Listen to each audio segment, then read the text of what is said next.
Welcome to County Portal, your simple source for local government services and public records. Let's get started. Will Chase Bank reimburse your money if you get scammed? This is a critical question, and the answer is complicated. It's not a simple yes or no. It really depends on how the scam happened and how the money was sent. The most important thing to understand is the difference between an unauthorized and an authorized transaction. An unauthorized transaction is when someone steals your information and uses your account without your permission.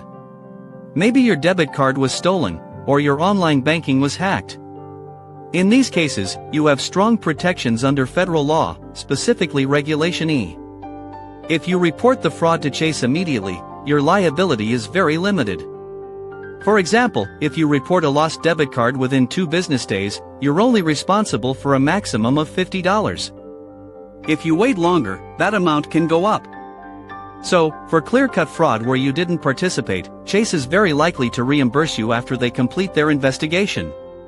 Now, let's talk about the much trickier situation, authorized transactions. This is where a scammer tricks you into sending them money. You authorize the payment yourself. Think about Zelle scams, wire transfer scams, or romance scams. Here, getting your money back is extremely difficult. From the bank's point of view, you told them to send the money, and they simply followed your instructions. Zelle is a huge area for this. Sending money with Zelle is like handing someone cash. Once it's sent, it's usually gone forever.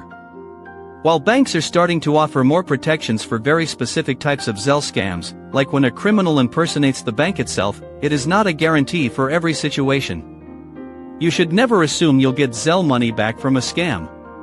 Wire transfers are even tougher. They are designed to be fast and irreversible, which is why scammers love them.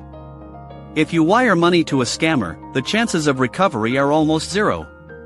So what should you do if you've been scammed? First, call Chase immediately. Use the number on the back of your card. The faster you act, the better your chances, however small they may be. File a fraud claim and get a case number. Be prepared to explain everything that happened in detail.